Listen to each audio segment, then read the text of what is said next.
안녕하세요. 오늘은 지난 시간에 이어서 전력에 대해서 잠깐 이야기를 하고 그 다음에 자기장에 대해서 설명을 하려고 해요. 지난 시간에 전력이라고 하는 것이 단위 시간당 어떤 전기기구가 쓰는 전기 에너지를 의미하는 거라고 했죠.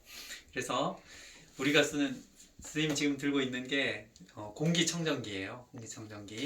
공기청정기뿐만 아니라 모든 가전제품에 이렇게 보면 이런 표시가 있어요. 예, 공기청정기에서 표시가 있고 여기 보면 전격 소비 전력이라고 이렇게 표시되어 있거든요. 이게 43W예요. 그러니까 1초에 43J의 전기 에너지를 쓴다는 거예요. 그러니까 만약에 이 공기청정기를 1시간 틀면 43Wh, 그죠? 이 hour라는 건 1시간 하는 거니까 Wh라는 전력량을 쓰고, 전력량은 곧 전기 에너지를 의미하는 겁니다.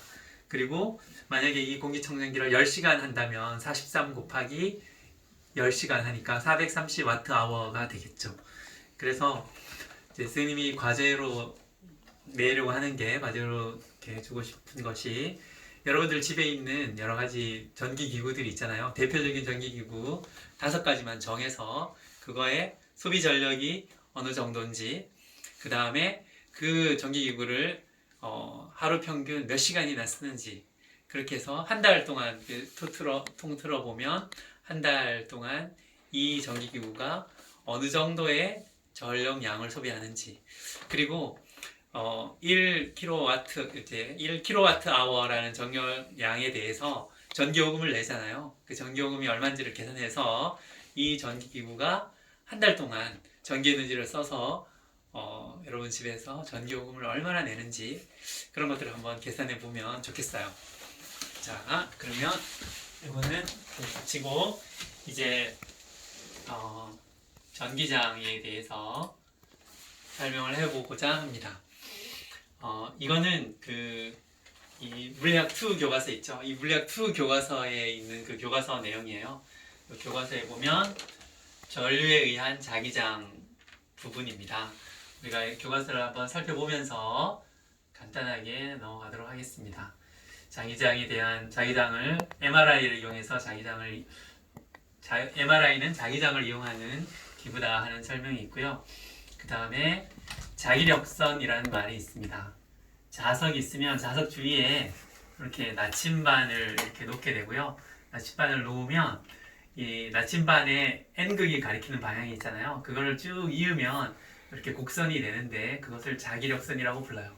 실제로 자기력선을 이렇게 그려보면 이런 모양이 됩니다. N극에서는 N극을 밀어내니까 이렇게 화살표 방향이 반대로 되겠죠. 자기력선. S극은 이렇게 들어오는 것처럼 이렇게 되겠죠. 여러분들이 전기력선이라는 것을 공부를 했잖아요, 이전에. 그럼 자기장에서는 자기력선이라는 게 있는 거예요. N극, N극이 이렇게 같이 있으면 이런 모양이 될 거고요. N극, X극이 있으면 이런 모양이 되겠죠. 네.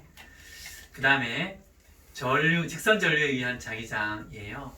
이게 옛날 사람들은 자석에만 자석 주위에 자석이 자기장을 이렇게 만들어낸다라고 이렇게 생각을 했었어요. 그런데 전류가 흐르면 전류 주위에 이 나침반의 바늘이 움직이는 것을 처음 이렇게 발견한 사람이 에르스텟이라는 사람이죠. 에르스텟에 의해서 전기하고 자기하고 관계가 있구나 하는 것을 처음 이렇게 밝혀낸 거예요. 그래서 이 직선 전류 주위에는 이런 방향으로 이제 여기 있는 것처럼 오른손을 통해서 자기장 방향을 알 수가 있어요. 전류 방향이 엄지고 이걸 오른손을 이렇게 감으면 이 감긴 방향이 자기장의 방향이에요. 그래서 직선 전류 주위에는 이런 방향으로 자기장이 있다라는 거고요. 그 다음에 그 크기는 여기 보면 자기장의 크기는 K라는 비례상수가 있고 거리에 이 직선 전류로부터 수직하게 떨어진 거리에 반비례하고 직선 전류에 흐르는 전류에 비례합니다. 이게 직선 전류 주위의 자기장이고요. 비례상수가 2 곱하기 10-7승이라는 점도 유의해서 보셔야 됩니다. 자기장의 단위로 테슬라, T라고 하는 테슬라를 쓰고요. 테슬라 과학자 이름이죠. 그래서 이 테슬라가 이렇게 해당된다라는 거예요.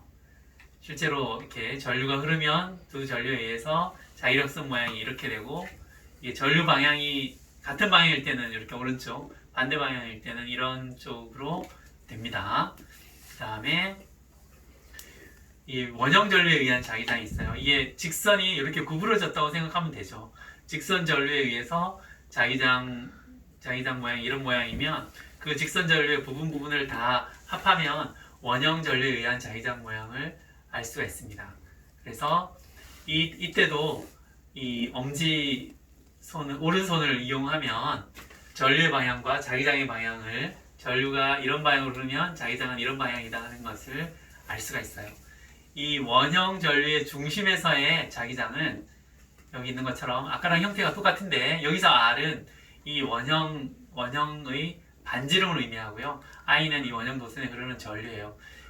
이 비례 상수가 조금 달라져요. 아까는 2 곱하기 10의 마이너스 7승 뉴턴/a 제곱이었는데, 여기는 2파이 곱하기 10의 마이너스 7승이거든요.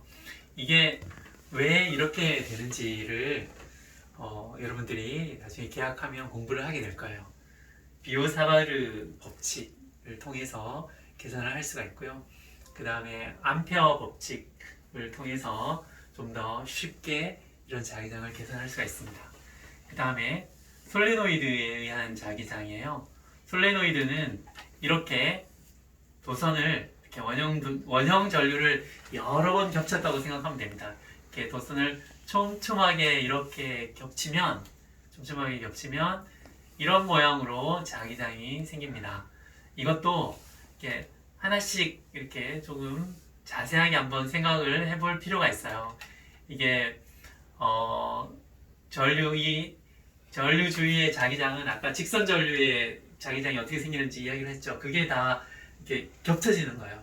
겹쳐지면 이게 촘촘하게 이렇게 겹쳐져 있으면 여기 바깥쪽의 자기장은 매우 좀 상대적으로 약하고요. 안쪽은 그 자기장들이 다 합해보면 굉장히 강해지고, 그 다음에 균일하게 이렇게 됩니다.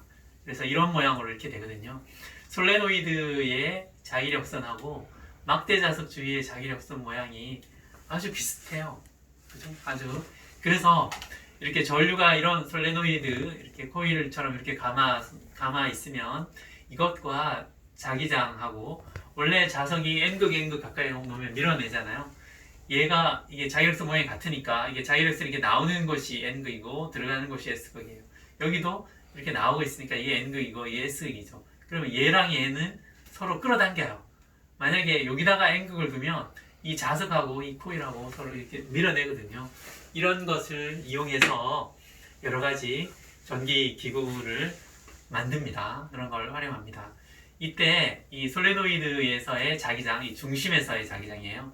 코일 이렇게 관계해서 코일 중심에서의 자기장은 여기 있는 것처럼 비례상수 K2' 있고, N은 단위 길이당 가문수예요.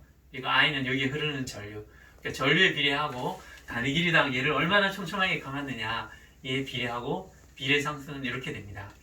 얘가 왜 이렇게 되는지도 그 암페어의 법칙을 통해서 계산을 할 수가 있어요. 그런 것을 여러분들이 이제 앞으로 더 자세하게 배우게 될 겁니다. 그래서 이 솔레노이드가 자석의 N극과 S극과 같은 역할을 한다라는 거고요. 이것을 이제 이용한 기구 중에 하나가 솔레노이드 밸브라는 게 있어요.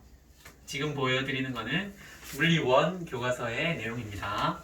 그래서 여기 보면 이게 이제 전기밥솥에 밥이 다 되면 이렇게 칙 하면서 그 다음에 이렇게 그 수증기를 빼고 그 다음에 밥솥이 열릴 수 있게 이렇게 하는 거죠.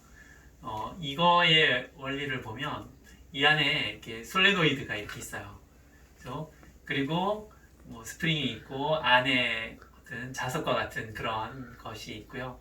얘가 이제 스프링에 의해서 처음에는 여기에 이렇게 지나가는 것을 이게 이렇게 막아요. 닫혔다가 전류를 흐르게 하면 여기에 솔레노이드 전류가 흐르면서 얘가 자석과 같은 역할을 하고, 그러면 안에 있는 자석과 서로 얘를 당겨서 이 운동복을 위로 이렇게 딱 당겨요. 그러면 여기가 지금은 막혀 있는데 얘가 위로 이렇게 당겨지면서 얘가 이렇게 수증기나 아니면 어떤 다른 유치가 이렇게 통과하게 되는 거죠. 예, 이런 것들이 많이 있어요. 승용차를 타고 가다 보면 이게 가다가 저절로 문이 철컥하고 잠기죠. 또는 이제 어떤 스위치를 조작하면 얘가 이렇게 딱 열리고 그런 것도 사실은 이겁니다. 전기를 줘서 그다음에 얘가 문이 이게 이렇게 들어갔다가 나왔다 이렇게 하면서 이 문이 열렸다 닫혔다 이렇게 할 수 있는 거죠. 그래서 전류에 의한 자기작용이 우리 실생활에 사용되는 예가 굉장히 많이 있습니다. 그런 것들도 한번 조사를 해보면 좋을 것 같아요.